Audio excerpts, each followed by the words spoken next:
Let me be real with you. Becoming a full-time knife maker sounds like the dream. You're in the shop every day, making blades, selling your work. But here's the truth. Most people who try to do this full-time don't make it. And it's not because they're not good enough. It's because nobody tells them what it actually takes to be a full-time knife maker. So if you ever thought about quitting your job to make knives for a living, you need to hear this first. What I'm about to say isn't to discourage you, it's just reality.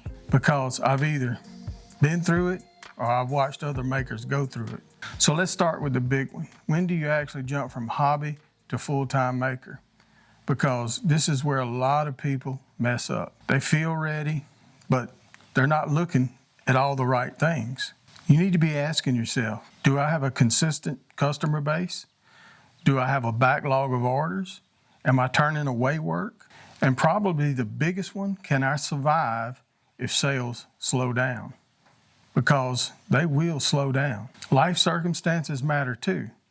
Do you have bills covered? Do you have savings?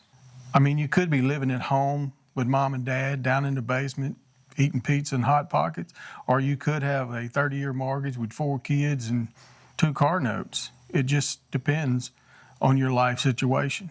I mean, you have to consider things like health insurance, car insurance, all the insurance, taxes, all of that fun stuff. I mean, it's a business now. It's not just a hobby. And of course, there's a lot of other little things, you have to keep up with since you're working 5, 6, sometimes 7 days a week trying to make a living making custom knives. You also have to keep up with the other things in life, cutting the grass, taking the kids to the ball game, paying for all of that stuff. I mean, it is everything that you normally have to take care of. You're now doing it, making custom knives. You have to consider everything. You're just moving job locations. That's it. Because once this becomes your full-time job, there's no safety net. And that's the first truth. This decision isn't about passion, it's about stability. Now let's talk about demand. Everybody thinks, I'll just make knives and people's gonna buy them. If I build it, they will come. That's not how it works. Demand comes from reputation, from consistency, and putting your work out there constantly. If the demand is low, you either lower your price or you don't sell. If the demand is high, now you can charge what your work is actually worth. But getting there takes time and a lot of marketing. Trust me. Social media, word of mouth, repeat customers, that's what builds demand. And here's the truth. You're not just a knife maker anymore. You're a marketer. And this is where most people mess up. And this is one a lot of makers struggle with.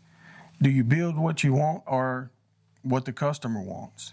Custom orders sound great, but they can absolutely kill your efficiency. Every design is different, every problem is different, every build takes longer. Now compare that to making the knives that you want to make, your own designs. You get faster, cleaner, more consistent.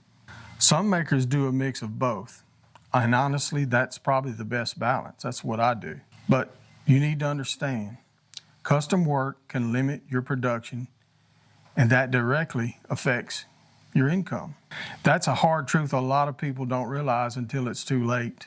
Now, everything I've said so far, that's really just the surface. Because what really changes everything is when you try to make money doing this.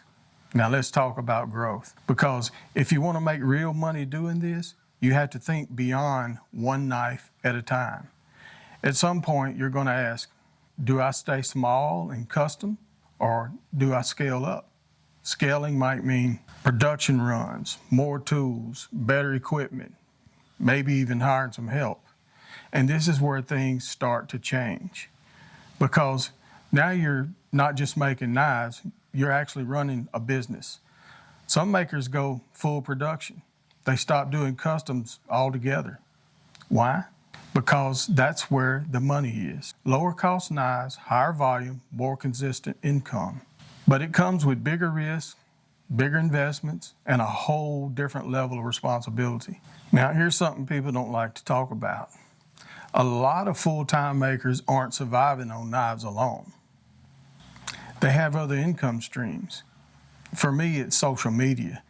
and other side gigs like YouTube, merchandise, affiliate links, you name it. And honestly, that's one of the smartest things you can do because it takes pressure off your bills. You're not relying on every single knife to pay your bills. And at the same time, it can actually bring more customers to your work. That's marketing.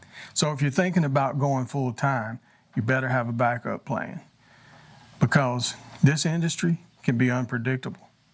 Let's talk about tools because tools are everything when it comes to efficiency.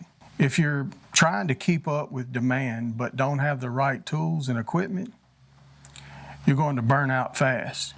Better grinders, better tooling, better workflow, all of that saves time. Efficiency is the game. And time is money in this game. The faster and more consistent that you can be, the more profitable you become. That's just the reality of it. Now here's the part that's going to make or break you. Tracking your cost. Materials aren't cheap. Steel, hand materials, belts, consumables, you name it. It adds up fast. If you're not tracking your time, your material costs, your overhead, you might think you're making money, but you're actually losing it. There are software tools out there for this, and you should be using them. I do, because guessing is not a business model. And here's probably one of the most brutal truths about it all, and that is, for all the reasons you got into knife making, the fun, the peace of mind, the joy of making knives, creating something with your hands, producing something that somebody will use a lifetime, suddenly leaves. And that's because it becomes a job. Now, I will say that I still enjoy coming out to my shop, making knives, working by myself, taking a break when I want to, however long I want to. Not working for the man is 10 times better, 100 times better for me. But just keep that in mind because a lot of people fall prey to that. Everything you love goes away as it becomes the daily grind. And this brings us to the biggest truth of all, the profit. Unless you're a high demand maker, got a name for yourself, whatever, the margins of custom knives are very slim. Very slim. To make real money, you have to scale. You have to produce a lot more or charge a lot more. And most makers, they don't fall into that category. Most are hobbyists, or they work full-time jobs, or they're retired. Or they're one of the few who built a name big enough to charge premium prices. Maybe they have some help hired or a lot of help. But for the average person thinking about going full-time, it's rare, it's hard, and it depends completely on what you need to survive. That's really the truth. So if you're thinking about becoming a full-time knife maker, just understand what you're stepping into. It can be done, but it's not what most people think, and that's the truth. Leave us a comment. I'll see you on the next one.